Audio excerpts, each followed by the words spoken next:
Hello, everyone, and welcome back to Fandomology, where fandoms collide, and welcome back to another beginner series. And our special guest today is going to be the man that started it all for TDK, our fearless captain, and he is a great lover of the color green, let's just say, Mr. Danky Kush, Dan. How's it going? Excellent. Thank you very much for having me, especially for the subject today, because not to sound arrogant, but you couldn't pick a better person. I knew immediately that I had to have you on here for this. So, you mentioned that you wanted to just introduce yourself a little bit before we fully got into our topic tonight, which is, of course, is the fighting game Tekken. So, go ahead. The floor is all yours. So, for those who don't know, I'm Dan. I'm 41 years old. Been an avid gamer for 36 years. Uh, very into fighting games because that's what me and my teenager friends did back in the day was play a lot of fighting games. So name a fighting game series that started in the 90s, and I was at the arcade that weekend waiting in lines, quarters in hand. um, I'm happy to be here and share my knowledge. And And one odd fact I want to touch on, even though it says it in the games, it's actually pronounced Tekken. Tekken. Yes, So an emphasis on that. So an emphasis on that second syllable. correct. Weird. I never heard that ever. Yeah, that's how deep my knowledge goes on Tekken. I Even gotcha. I say Tekken, but it's actually pronounced Tekken. Well, real quick, I do want to say hello to Dream Wizard. Of course, we know him. Chris, thanks for joining. Chris, by the way, thank you for going out and plugging the link to this stream in the TDK Discord for me. I'm going to double check real quick, make sure it's okay. Yes, it is there. Thank you for doing it also in the Facebook Messenger. All Yeah, right. much appreciated. So, we're talking tonight about Tekken. So we're kind of doing a back-to-back fighting game beginner series thing. Last week it was Mortal Kombat with Trevor. And just real quick, Dan, do you want to give just a brief summary of your thoughts on Mortal Kombat before we get into Tekken? Mortal Kombat, well, I have four top fighting games: Tekken, Soul Calibur, Mortal Kombat, and Street Fighter. Not in any necessary order except for Tekken. Tekken's number one. Okay. Mortal Kombat, the series has definitely evolved, and it's done a lot of great, but it's done a lot of bad too. Um, Overall, it still remains a favorite of mine, Okay. and I hope to see it flourish. I still have yet to play one, which bothers me. I haven't played Tekken 8 either, Don't worry which, about it, man. I haven't played Mortal Kombat 1 either. yeah, it kind of bothers me since I was one of the first people at the arcades back in the 90s. Understandable. So, with all of that said, talking about Tekken, this is a unique episode, and it's not going to be the last like this either, because with all of the beginner series that we've had up to this point, I've always had at least like a ground level knowledge of whatever it is at minimum. But this is the first of its kind beginner series where I truly am just clueless about it. And so I'm really hoping to learn what Tekken is like. And I guess my first question is, what separates Tekken from any other fighting game? Aside from the first series, what drew me to Tekken, in at least gameplay wise, is the intricate combat system, the combo Okay. system. Like, I trained for hours on end, and it really made me think of how I can, you know, instead of long string 10 hit combos or king's chain throws, how can I string this like 2 hit combo and combo it into a 3 hit combo? Okay. Like, how can I change these to where I can do a juggle and knock you into this combo, or so many options that are limitless, Right. and it allows you to play a character using their style but creating a style of your own. Okay. So the combat sounds very, very intricate and complex. It is, but it's also really basic too. Like Okay. the training, you can go into it, it'll show you all the inputs you're doing, and the button layout is really basic, because that's another thing I like about Tekken. Instead of high punch, low punch, you have left punch and right punch. Instead of high kick, low kick, Ooh. you have left kick, right kick, Okay. which correlate to the respective buttons, like triangle and circle are the rights, and square and X are the lefts. Okay. Yeah, that does seem interesting because being able to chain things like you punch with your right hand, kick with your left leg, and vice versa. That does sound interesting. And at least from the little bit of experience I've had, say with Mortal Kombat, they don't have that. Punches just punch with whatever arm. Correct. And it gives you more of a feel on the character. Like it gives you I don't know, for lack of a better term, it makes you feel like you're connected to it. Right. Like you can control which direction you're throwing a punch or a kick from. Okay. So what so let me ask you this. We talked about this a little bit last week with Trevor with Mortal Kombat versus Street Fighter. Where in like the release order of I guess you could say the main three fighting games, Street Fighter, Mortal Kombat, and Tekken, where did Tekken come into all of this?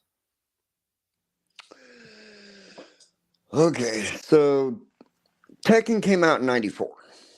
Okay. Um, the previous two games were like 90, 91, 92, somewhere in there. So it came out a couple years after. Because its first appearance, other than the cabinets in the arcades, was, I believe, PlayStation 1. It's been a really long time. So don't quote me on that. Fair enough. um, but it came out a little bit later, and even Virtua Fighter was before that. Now that's one I really haven't heard of. It's because it's a failed series. It had a great idea behind it.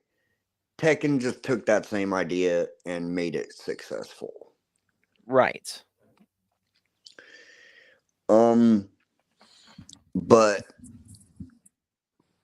it's so much different because in Mortal Kombat and Street Fighter, you rely a lot on your special moves.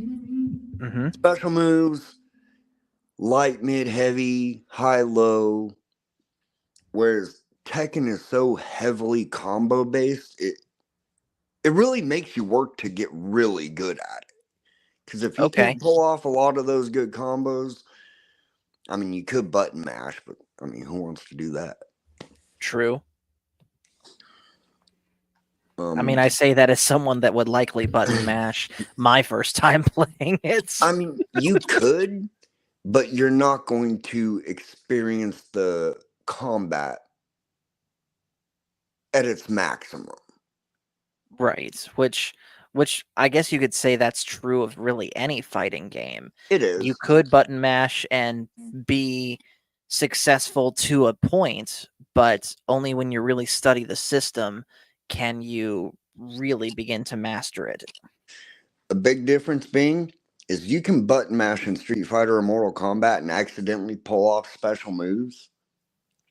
In Tekken, if you button mash and you're just haphazardly doing stuff, you're not going to land those big chain 10 hit combos because you have to be really precise. Yeah, I can imagine. So so let's see. You mentioned, of course, one thing that I didn't really talk about with Trevor that perhaps I should have with Mortal Kombat, and we'll get into it here.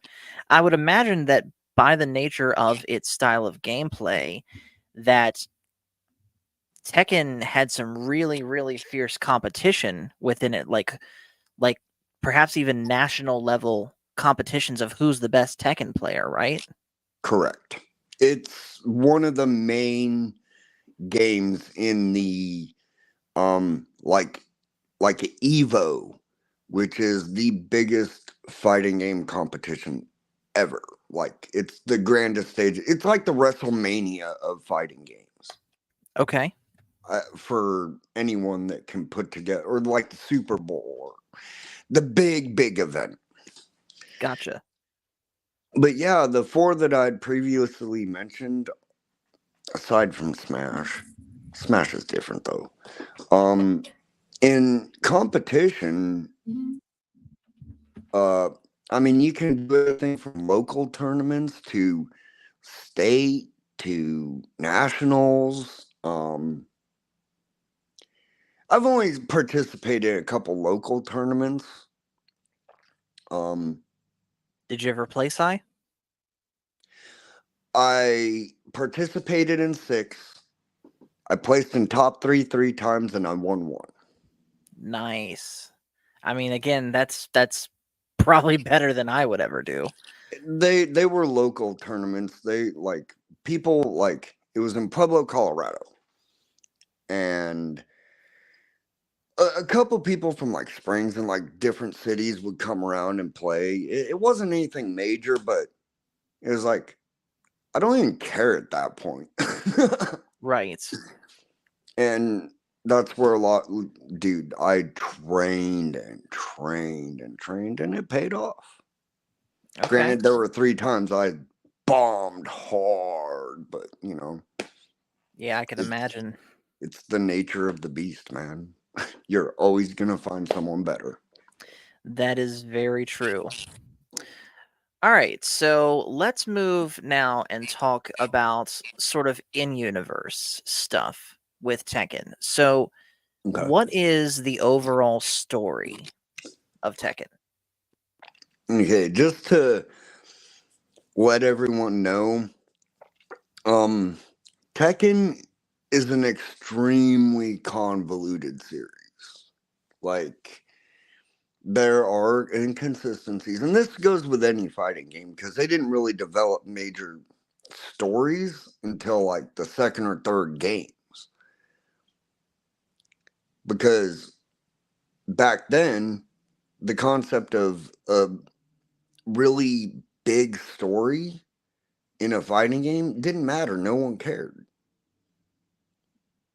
But usually it takes till about the second or third installment before it really grasped because we didn't have the tech back then to really tell it well, if that makes any sense.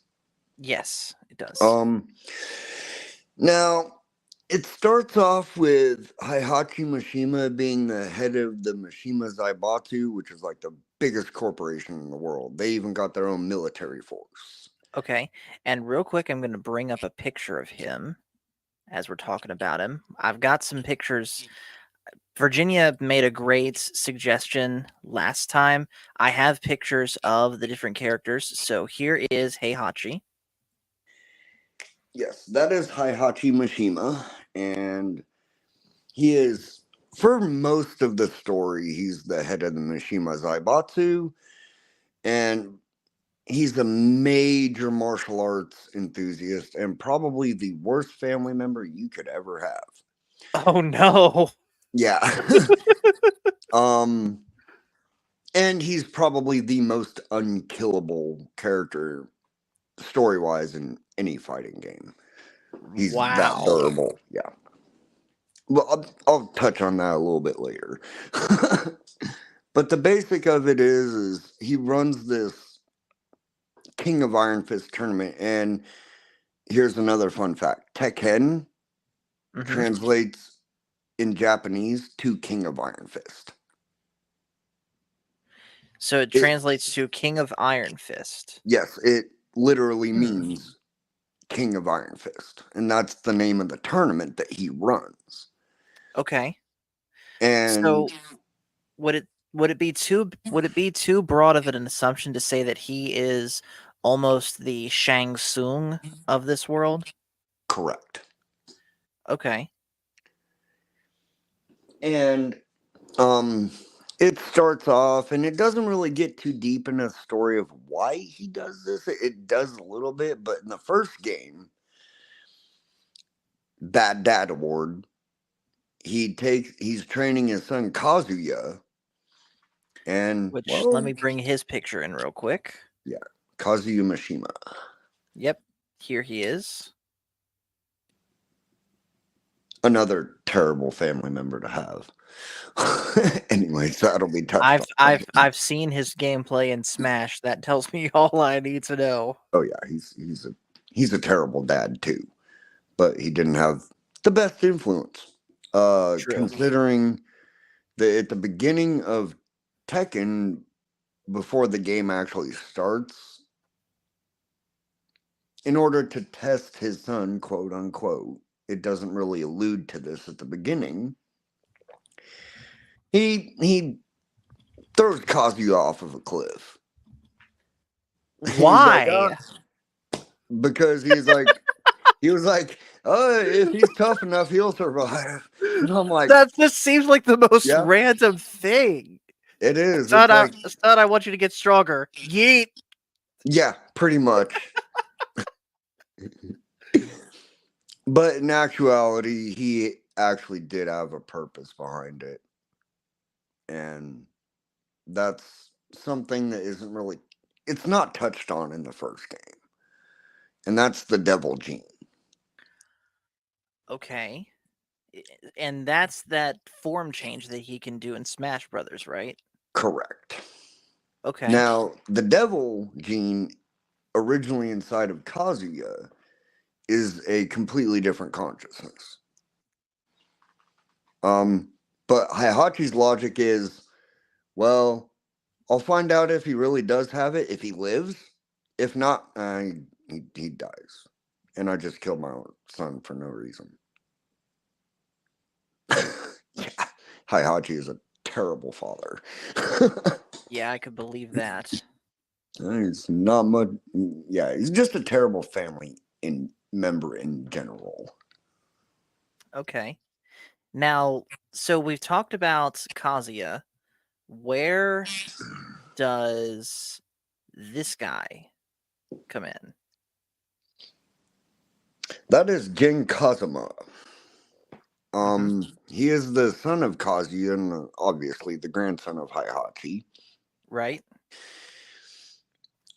He didn't make his first appearance because there's an 18-year gap in between Tekken 2 and Tekken 3. Okay.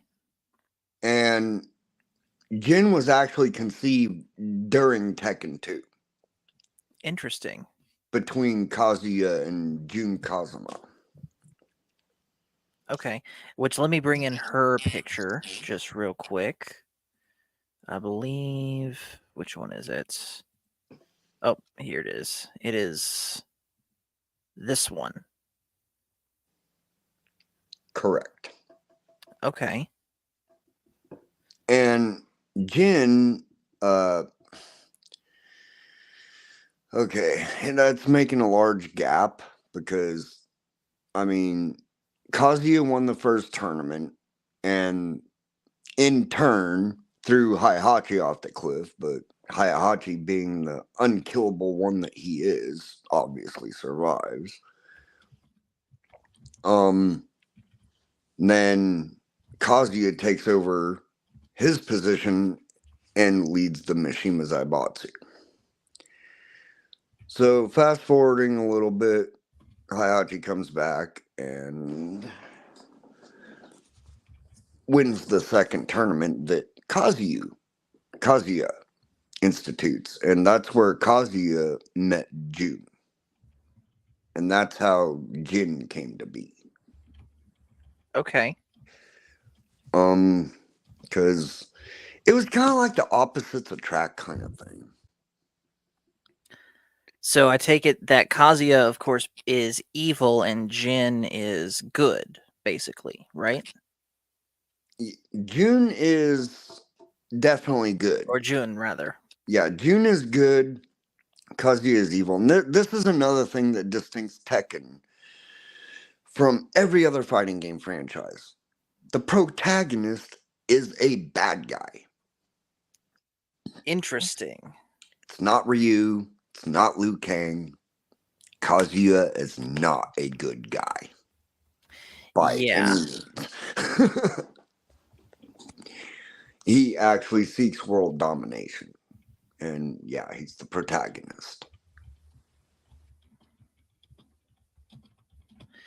So how does that work? So obviously you want to cheer for your protagonist usually, and yet he's a bad guy. So how is real quick, hello to forgive me if I'm butchering this, but hello to Tebogo the Gift. He says, "Why does one of you sound like he is saving the show and the other sounds like he is trying to ruin it?" I don't understand what you mean by that, bud. I'll let you decide which one you are among the two. Dan, do you know this guy? No, Hmm, interesting. no clue. Anyways, back to what I was saying. So, how does it work that you're rooting for a protagonist, but the protagonist is the bad guy? Because naturally, you want to cheer for your protagonists, right?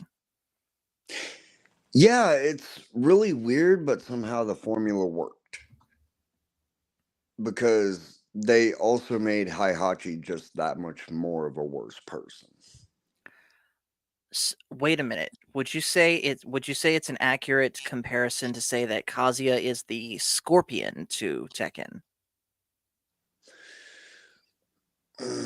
I wouldn't go that far. Okay.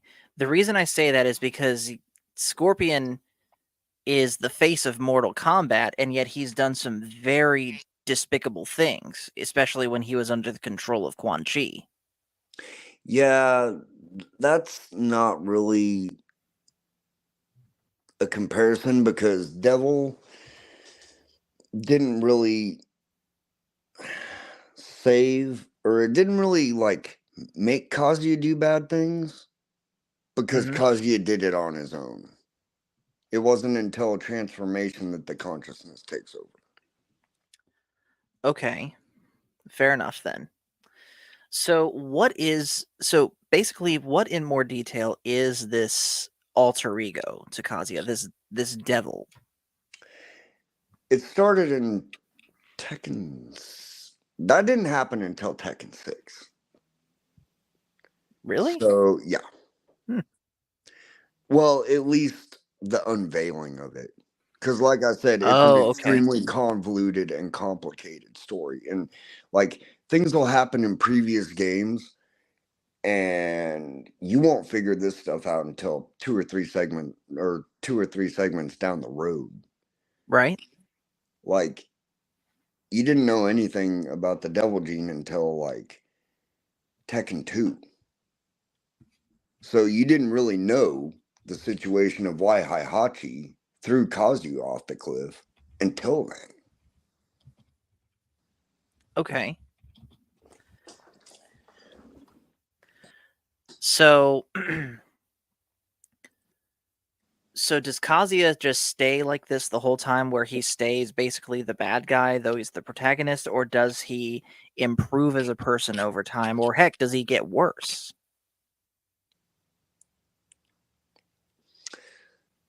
He definitely doesn't get any better.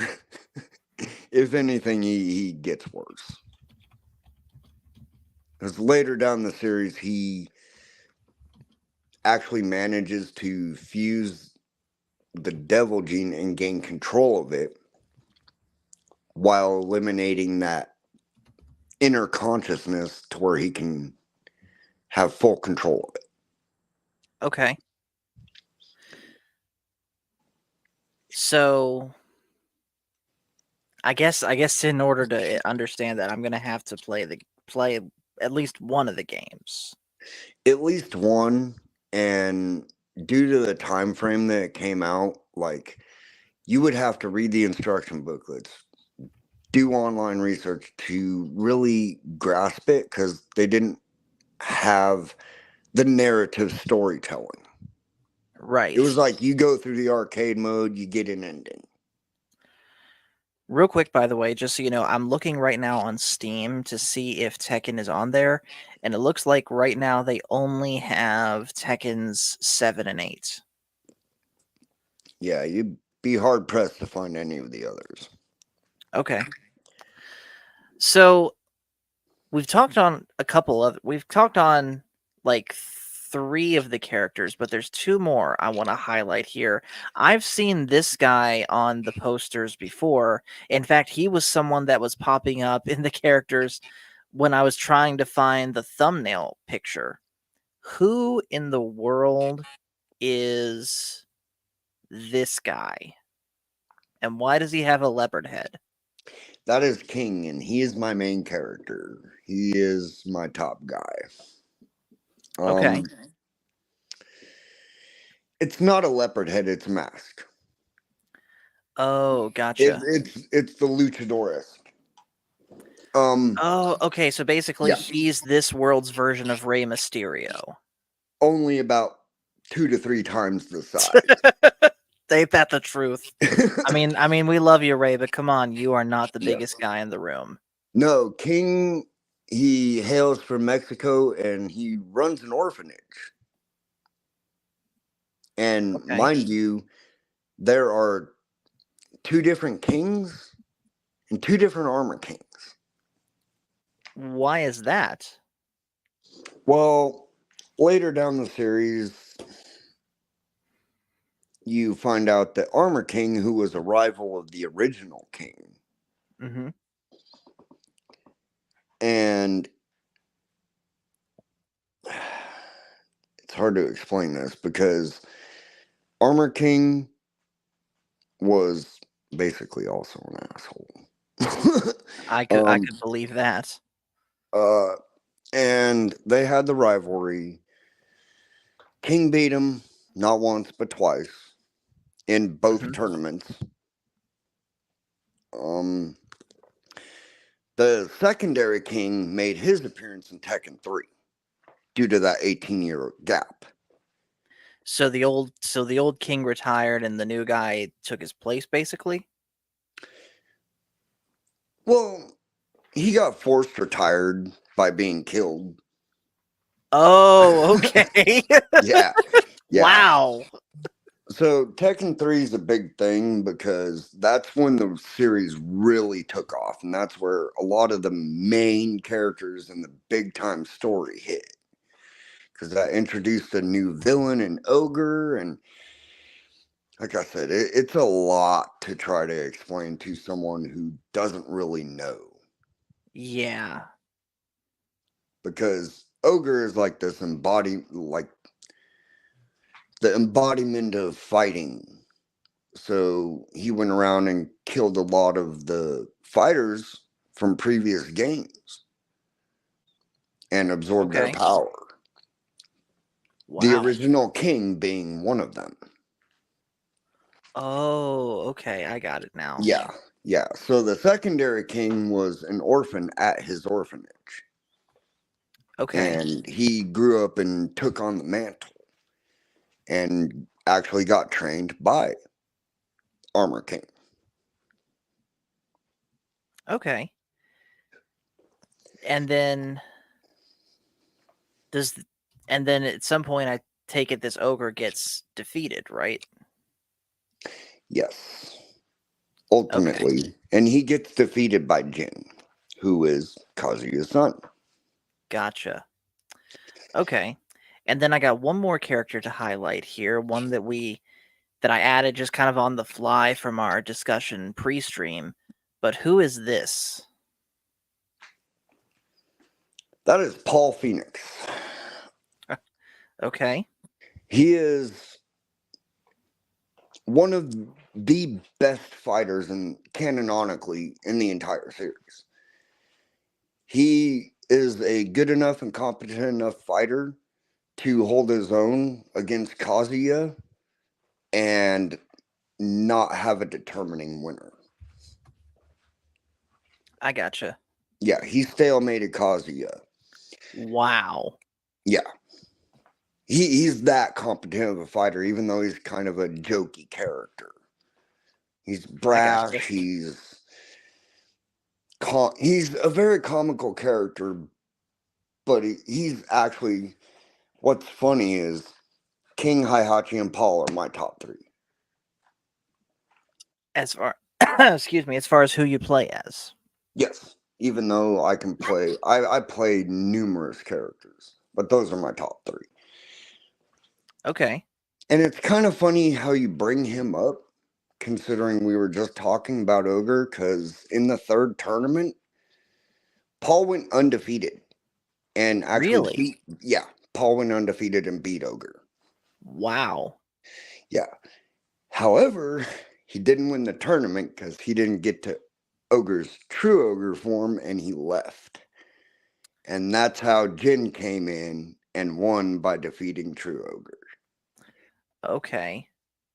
And for Paul to make it to the semifinals of both tournaments, in the third tournament, he went undefeated and defeated Ogre. He just didn't stick around to see that final form. So he made it to high ranks of the tournaments, the first three. Okay. A really goofy character, but his skill set is pretty good. He's one of the few characters in the games that can grab punches and kicks. And that is impressive. Yeah. Yeah, like he grabs your kick, he kicks you out at the knee, punches you in the face. Wow. Yeah. Yeah, it's really hard timing though. Yeah, I mean, there's just so much to it. It's really hard to give a beginner a grasp of it because it is one of the most complex stories in all of fighting games.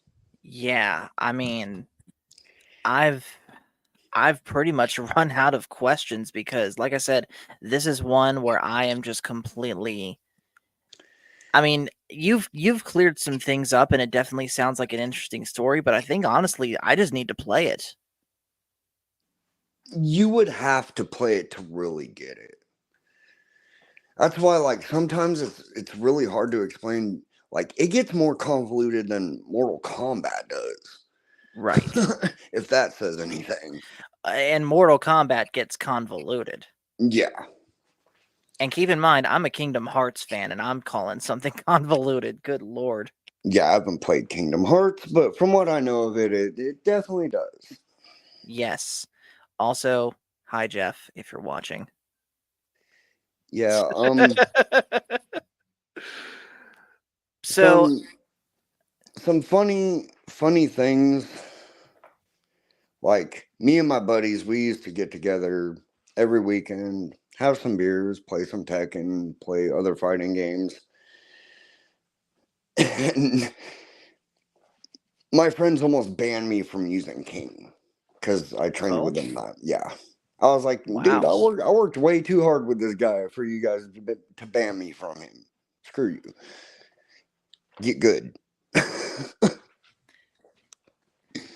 Yeah, like I said, I just need to play it at this Yeah, point. Well, guys, I think we're going to go ahead and shut that one down for the night. It was definitely a shorter stream than usual, but I think I definitely learned a lot even still.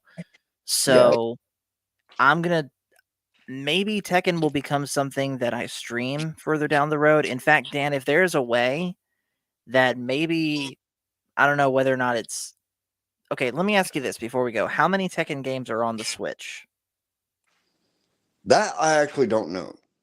Because I'm like, when it comes to fighting games like that, I'm strictly PlayStation Okay. due to the controller. Which Like, is a big thing to me. Oh If wow, it, there's no Switch Tekken games. that doesn't surprise me due to the graphics. Right. Well, the reason I ask is because I was hoping maybe that could have been something we play together, but I do not have a PlayStation right now. It's Yeah, I either mean, Switch or PC for me. and honestly, I could go on and on and on and on and on about Tekken, but I mean, that would inundate people. I mean, I do suggest getting into it if someone is to start the series. I would start with 3 or 4. Okay. Um, 3 had the most solid gameplay. That's where it really took off, and it was really like getting deeper into the story. Like it was creating a huge foundation and expanding on the first 2. Right. 4 was the first time it actually had a story narrative for every character. Okay. Like And that it would start out with their story, a narrative, you go through, you have a rival, go through more, win the tournament, ending. okay. And that again kind of sounds a little bit like the early years of Mortal Kombat, where arguably there was barely any story, if at all, in like the first game.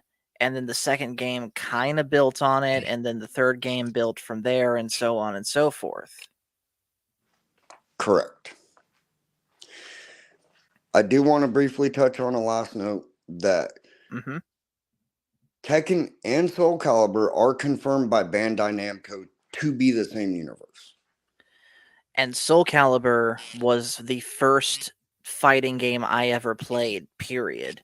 And so that one, excuse me, is definitely one that I'm going to want to cover at some point. In fact, if I could figure out a way to emulate Soul Calibur 4, I might stream it. Yeah, and the series, I mean, touch on this another time. The major connector is Yoshimitsu, and the same Yoshimitsu that's in Soul Calibur is not the same Yoshimitsu because Yoshimitsu is a title. Same Right. family. It's kind of like Captain America. It's a title, it's a mantle. I gotcha. But that'll be another time. Right. And of course, those wondering, Soul Calibur 4 would probably is the one that I played the most. Why Soul Calibur 4? Star Wars. But anyways, we're going to go ahead and end this stream for the night. So thank you, Dan, for coming on here and having this discussion with me. I really enjoyed it. Of course, anytime, and if you're looking to get into a fighting game, I highly suggest it because it requires a lot of training, precision, and it has a good story. You just got to really get a good grasp on it. Right. And real quick before we go, I know I've said twice now we're going to end it, but I do Yep. have one announcement that I'm going to make, and I'm making it because Dan is here on the panel with me. I may have been mentioning this like in the past with gaming streams, but me and Dan and Chris and hopefully Trevor are going to make it official that on May 1st, we're going to be having a a Smash Brothers tournament broadcast live here on Fandomology. So that'll be May 1st, and me and Dan are going to about to go and have a meeting with other TDK members to finalize the details, but we're going to go ahead and announce it now. Correct. And thank you again, Paul, for having me. And it was fun. I'll impart any knowledge I can. Absolutely. Well, guys, nothing else left to say, but thank you guys so much for watching. Make sure to hit like and subscribe if you haven't already, and we will talk to you later.